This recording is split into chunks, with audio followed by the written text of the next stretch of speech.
Hello everyone. आज हम आपके लिए लाए हैं नया टॉपिक जिसका नाम है prenatal advice for mothers. Prenatal advice हम किस लिए मदर को देते हैं, आइए हम जानते हैं प्रीनेटल एडवाइस होता क्या है। ठीक है, सो definition: prenatal advice refers to the guidance and recommendations given to a woman during her pregnancy to ensure her health and the well-being of her developing baby. This advice typically covers a wide range of topics including nutrition, exercise, medical care, managing stress, avoiding harmful substances, and preparing for childbirth. It may also include information about prenatal vitamins, routine screenings, and tips for maintaining a healthy lifestyle throughout the pregnancy. Prenatal advice लिखा हुआ है refers to the guidance and recommendation, मतलब जो भी women है उसको हम क्या करेंगे, गाइड करेंगे। ठीक है, और रिकमेंड करेंगे किसको, रिकमेंड करेंगे चीजों को कि क्या क्या उसको करना है, क्या क्या नहीं करना है। Given to women during her pregnancy, जब तक उसका प्रेगनेंसी का टाइम रहेगा तब तक उसको क्या क्या चीजें फॉलो करनी है, क्या क्या करना है और क्या क्या नहीं करना है। टू इंश्योर किसके लिए कर रहे हैं, उसकी हेल्थ के लिए, मदर की हेल्थ सही रहे और उसके बेबी की हेल्थ, जो भी वूम में डेवलप हो रहा है बेबी, उसको क्या करना है, हेल्दी रखना है। ठीक है, तो हम लोग क्या करते हैं, ensuring her health and wellbeing of her baby. ठीक है, the advice typically covers a wide range of topics including, इसमें क्या क्या हम मदर को बता सकते हैं, न्यूट्रिशन के बारे में बता सकते हैं कि उसको क्या क्या खाना पीना चाहिए, देन एक्सरसाइज करनी है, क्या क्या एक्सरसाइज करना, क्या क्या एक्सरसाइज करना चाहिए, मेडिकल केयर। बहुत सारी मदर क्या होती है, उनको नहीं पता रहता है ना, तो वो दवाइयाँ मेडिकल स्टोर से लेके खा लेती हैं बिना प्रिस्क्रिप्शन के, तो ये नहीं खाना चाहिए। तो हमें क्या करना है, इसके रिगार्डिंग उनको एडवाइस करना है। मैनेजिंग स्ट्रेस, स्ट्रेस तो बहुत ही ज़्यादा खतरनाक है ना, तो वुमेन अगर वो साइकोलॉजिकली मतलब इमोशनली वो वेल बींग रहेगी तो इसका मतलब कि बेबी को भी वो मतलब हेल्दी इन्वायरमेंट प्रोवाइड कर पाएगी और खुद भी हेल्दी रहेगी। ठीक है, then avoiding harmful substance, like कुछ मदर्स क्या करती हैं आजकल, सब्सटेंस, हार्मफुल सब्सटेंस यूज करती हैं, लाइक अल्कोहल हो गया, कैफीन हो गया, तो इनका भी यूज नहीं करना है ना। तो हमें बताना है प्रिपेयरिंग फॉर चाइल्ड बर्थ, कैसे मतलब चाइल्ड बर्थ के लिए खुद को प्रिपेयर करना है।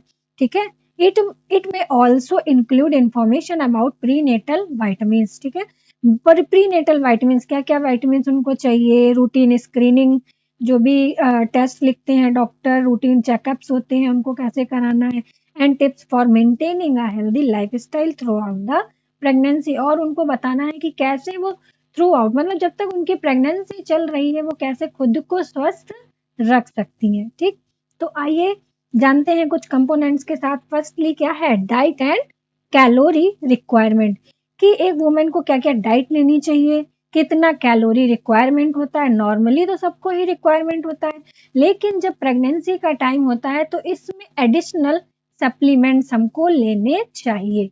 ठीक है, तो हम और क्या क्या कर सकते हैं कि डाइट में क्या लें और क्या क्या ना लें, ये हम उसको क्या करेंगे, एडवाइस करेंगे। ठीक है, तो आइए जानते हैं। On an average, normal healthy women gain weight of 10 to 12 kg during pregnancy. Normal healthy woman, जो एक वुमेन है वो हेल्दी है और नॉर्मल है, तो वो during the time of pregnancy कितना वेट कंसीव करती है, 10 से 12 केजी तक वेट गेन करती है। ठीक है, उसका एक नॉर्मल हेल्दी वुमेन का वेट कितना बढ़ जाएगा, 10 से 12 किलोग्राम ड्यूरिंग प्रेगनेंसी। देन इसके साथ मैं आपको बताना चाहूंगी कि जो ओबीज वुमेन होती हैं, ये तो नॉर्मल वुमेन के लिए हो गया बेटा, 10 से 12 किलोग्राम ड्यूरिंग प्रेगनेंसी। ठीक है, लेकिन जो ओबीज वुमेन होती है वो कितना गेन करती है, 7 केजी। ठीक है, नॉर्मली कितना गेन करेंगी weight, 7 kg. This is key point for you all I think. Then pregnant women require an additional 300 kilo calorie. Got it, मैंने पहले ही बोला डाइट सभी लेते हैं, कैलोरी सभी लेते हैं अपने डेली रूटीन में, लेकिन जब वुमेन प्रेग्नेंट होती है तो उसको एक्स्ट्रा कैलोरी की रिक्वायरमेंट होती है per day. Then 1800 calories per day during the first trimester. First trimester जब होता है तो मदर को 1800 कैलोरीज का रिक्वायरमेंट होता है per day. Then 2200 calories per day during second trimester and 2400 calories per day during third trimester. ठीक है, तो आप ये डाइट जो भी पेशेंट आए उसको हम एडवाइस कर सकते हैं।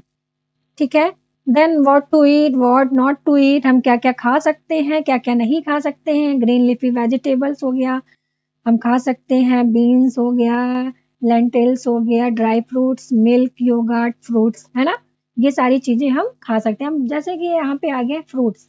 लेकिन अगर वुमेन को कुछ कुछ वुमेन जो है पहले से डायबिटीज रहती है, डायबिटिक रहती हैं, और कुछ को during the time of pregnancy diabetes हो जाता है, मतलब जेस्टेशनल डायबिटीज मेलाइटस, तो उनको थोड़े से फ्रूट्स जो है वो अवॉइड करने चाहिए। जैसे कि ज्यादा जिसमें ग्लूकोज का लेवल इंक्रीज होता है वो सारे फ्रूट्स क्या होने चाहिए, अवॉइड करने चाहिए। ठीक है, then what not to eat, an excessive amount of caffeine, जैसा कि मैंने पहले ही मना किया, कैफीन नहीं लेना है, अल्कोहल नहीं लेना है, अनकुक्ड फूड नहीं खाने चाहिए, रॉ एग्स नहीं लेना चाहिए, अल्कोहल, ठीक है, रॉ फिश एंड मीट, ये हमको क्या करना है during the time of pregnancy मना कर देना है वुमेन को कि नहीं लेना है आपको। ठीक है, सो नेक्स्ट क्या है, iron and folic acid, very important, iron and folic acid for 100 days starting from 14 to 16 week of pregnancy. Iron 100 mg per day,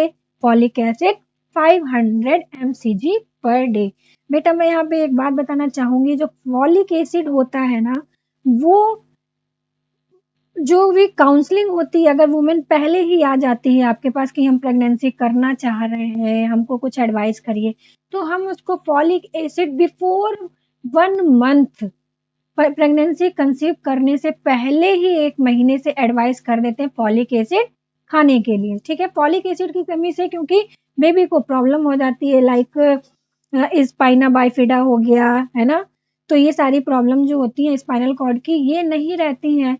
तो फॉलिक एसिड की जब पूरी मात्रा वुमेन लेगी तो ये ऐसी कोई भी दिक्कत बेबी में नहीं होगी। ठीक है, तो हम उसको 1 महीना पहले ही प्रेगनेंसी कंसीव करने से फॉलिक एसिड स्टार्ट करने के लिए बोल देते हैं। Next, personal hygiene, very very important. Personal hygiene तो हमें लगता है सभी को करनी चाहिए, लेकिन वुमेन है तो वुमेन के साथ एक और बच्चा है जो कि क्या हो रहा है, डेवलप हो रहा है ना, तो उसका भी ध्यान रखना है। तो पर्सनल क्लीननेस होनी चाहिए बेटा। ठीक है, जो भी हम अपने साफ सफाई का ध्यान रखते हैं, लाइक ओरल केयर हो गया, बाथिंग हो गई, देन नेल केयर हो गया, क्योंकि अगर हम हाइजीनिक खाना नहीं खाते हैं तो जितना इन्फेक्शन होता है वो जा सकता है ना, तो इसीलिए हमको इसके लिए क्या करना होता है, हाइजीन का ध्यान रखना पड़ता है। Quit smoking and alcohol, good oral care, quit smoking को छोड़ना पड़ेगा, है ना, एंड अल्कोहल भी बिल्कुल भी कंजप्शन अल्कोहल का नहीं करना है। Good oral care, oral care को भी क्या करना है, गुड रखना है। No amount of alcohol is considered safe during pregnancy. ऐसा नहीं है कि हाँ नहीं 2 पैग नहीं, एक ही पैग में ले, एक पैग ले सकते हैं, ऐसा कुछ भी नहीं है। बिल्कुल हमें क्या करना है, प्रोहिबिट कर देना है during the time of pregnancy. Cigarettes, smoking increase the risk of problem. हाँ, स्मोकिंग करने से क्या क्या रिस्क हो सकते हैं, preterm labour, low birth wait and respiratory issue for the baby, है ना। आप देखिए, आप अपने एडिक्शन के लिए क्या ले रहे हैं, सिगरेट ले रहे हैं, लेकिन उसका इफेक्ट किस पे पड़ रहा है, बेबी पे पड़ रहा है। प्री टर्म लेबर हो सकता है जिसमें प्रॉब्लम है, बेबी का वेट प्रॉपर, बेबी मैच्योर ही नहीं हो पाएगा, ना उसका वेट गेन हो पाएगा, तो बेबी क्या का मतलब बेबी को ही प्रॉब्लम हो रहा है। Then low birth weight, baby का बर्थ वेट ही नहीं इंक्रीज हो पा रहा है। देन उसके बाद रेस्पिरेटरी इशू किसको हो सकते हैं, बेबी को। ठीक है, तो हमको इसको एकदम क्या कर देना है, प्रोहिबिट कर देना है। Then caffeine, limit caffeine intake to about 200 to 300 mg per day, roughly 1 cup of coffee, and excessive caffeine can affect your baby's heart rate and increase the risk of miscarriage, है ना। Caffeine, coffee वगैरह पीते हैं normally तो हमको क्या करना है, हाँ कॉफी का अमाउंट जो है हम कम कर सकते हैं, जैसे कि 4-5 पी रहे थे हम पहले से ऑलरेडी, तो 1 कप कॉफी हम ले सकते हैं पर डे, ठीक है। लिमिट करना है, मतलब इसके अमाउंट को क्या करना है, लिमिट कर देना है, ज्यादा एक्सेसिव अमाउंट नहीं लेना है, ठीक है। ये भी वरना क्या करेगा, आपके बेबी पे ही, बेबी की हार्ट रेट पे दिक्कत कर सकता है, इंक्रीज रिस्क ऑफ मिसकैरेज भी करवा सकता है, ठीक है। सो नेक्स्ट है स्लीपिंग, वेरी नाइस। स्लीप तो बहुत इंपॉर्टेंट है, स्लीपिंग करनी है कितना घंटा, 8 घंटे, 8 घंटे sleeping per day, at least 2 hours after meal, got it. Then drugs, radiation and warning sign, female को बताना है कि क्या क्या ड्रग्स नहीं लेना है, रेडिएशन से बचना है, और वार्निंग साइन, जब भी ऐसे कोई खतरे वाले साइन दिखे ना तो उनको तुरंत डॉक्टर के पास जाना है। Without any prescription from doctor, medication intake should be restricted to all pregnant women. देखिए बेटा लिखा है साफ साफ, without any prescription from doctor, बिना डॉक्टर की सलाह के कोई भी मेडिकेशन बाहर से नहीं लेना है, ठीक है। Restricted intake should be restricted to all the pregnant women, ये नहीं है कि थोड़ा सा बुखार हुआ, जुकाम खांसी हुआ, मेडिकल स्टोर से मेडिसिन मंगा के खा लिया विदाउट एनी प्रिस्क्रिप्शन, ऐसा हमको बिल्कुल भी नहीं करना है। Exposure to radiation can cause dangers in fetus, exposure to radiation should be avoided during the pregnancy, ठीक है। जो भी जितना रेडिएशन का एक्सपोजर आप जितना अवॉइड कर सकते हैं उतना करिए, क्योंकि ये किसके लिए खतरा हो सकता है, बेबी के लिए, ठीक है। Swelling of the fits, headache, blurring of vision, bleeding और डिस्चार्ज फ्रॉम वेजाइना, ये क्या हो गया सारे warning sign. Swelling of feet, क्यों हो रही है स्वेलिंग, देन फिट्स, कोई सीजर आ रहे हैं तो बताना है, हेडेक हो रहा है तब बताना है, ब्लरिंग ऑफ विजन हो रहा है तब बताना है। क्यों, क्योंकि बेटा इसमें क्या होता है, during the time of pregnancy कभी कभी बीपी जो होता है वो बढ़ जाता है, जिसको हम लोग नॉर्मल बोलते हैं इन मेडिकल टर्म प्री एक्लैम्पशिया, ठीक है। देन अगर बीपी क्या हो गया, बीपी रेज हुआ, देन उसके साथ फिट्स भी आने लगे, सीजर्स, तो वो क्या हो जाता है, एक्लैम्पशिया, ठीक। तो हमको क्या करना है, अगर ऐसे कोई भी सिम्टम्स दिख रहे हैं तो हमें तुरंत डॉक्टर को इन्फॉर्म करना है। ब्लीडिंग और डिस्चार्ज फ्रॉम वेजाइना, ऐसा तो नहीं है ब्लीडिंग किस कारण से हो रही है, कोई अबॉर्शन तो नहीं होने वाला है, या प्रीटर्म लेबर तो नहीं होने वाला है, कोई भी ऐसा डिस्चार्ज जो भी वेजाइना से दिखाई पड़े तो हमें तुरंत क्या करना है, डॉक्टर को बताना है, ठीक है। Then regular checkups, very nice, ये भी रेगुलर चेकअप्स के लिए एडवाइस करनी है कि जितनी भी विजिट है, ठीक है, सारी क्या करनी है, अटेंड करनी है, किसको, मदर को, ठीक है। और डॉक्टर से एडवाइस करना है, जब जब डॉक्टर बुलाए तो क्या करना है, जाना है। Attend all schedule prenatal appointment to monitor both your health and the baby development, ठीक है। दोनों को क्या करना है, डेवलप करना है, ठीक, मतलब डेवलपमेंट के लिए इम्पोर्टेंट है क्या, रेगुलर चेकअप, ठीक है। देन उसके बाद और हम क्या बोल सकते हैं, जितनी भी विजिट है, 4 विजिट है, वो हमको तो लेनी है, ठीक है।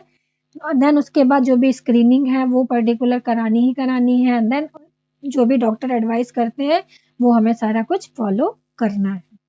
देन आफ्टर दैट एक्सरसाइज बहुत इंपॉर्टेंट होती है ना। Regular physical activity helps maintain a healthy weight, improves circulation, reduces stress and can help alleviate some common pregnancy discomfort like pain and constipation, है ना। How to do it safely, कैसे कर सकते, engage in activities like walking और prenatal yoga. Always check with your health care provider before starting any new exercise programme. Avoid high risk activity like contact sport और activities with a risk of falling. देखो physical activity daily routine में, ऐसा नहीं है कि आप pregnant हो गए तो एकदम बिल्कुल बेड पे चढ़ के बैठ जाना है, nothing, this is very bad, है ना। साफ साफ लिखा हुआ है, एक्सरसाइज क्या करती है, हमारे स्ट्रेस को कम करती हैं, ठीक है, सर्कुलेशन को मेंटेन करती हैं, जो कि आपके बेबी के लिए बहुत इंपॉर्टेंट होगा। देन कॉन्स्टिपेशन से भी प्रिवेंट करती हैं।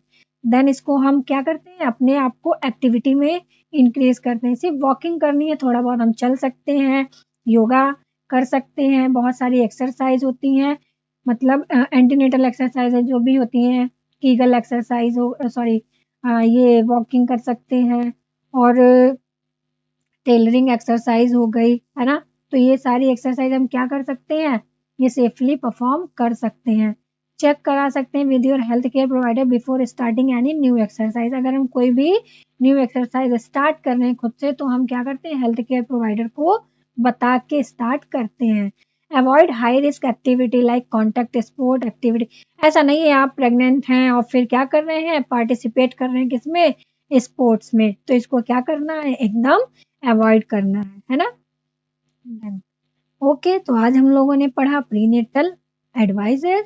इसके अंदर हम लोगों ने क्या पढ़ा, कंपोनेंट, जिसमें क्या क्या है, डाइट हो गया, रेगुलर चेकअप्स हो गए, एक्सरसाइज हो गई, है ना, और स्क्रीनिंग हो गई, रेगुलर फॉलो अप हो गया। तो हमें क्या करना है, ये सारी एडवाइस करनी है किसको, मदर को, जिससे बेबी और मदर दोनों ही सेफ रह सके, और मदर जो है अपनी हेल्थ के रिगार्डिंग अवेयर रहे और बेबी के हेल्थ के रिगार्डिंग अवेयर रहे, दोनों ही ठीक हो।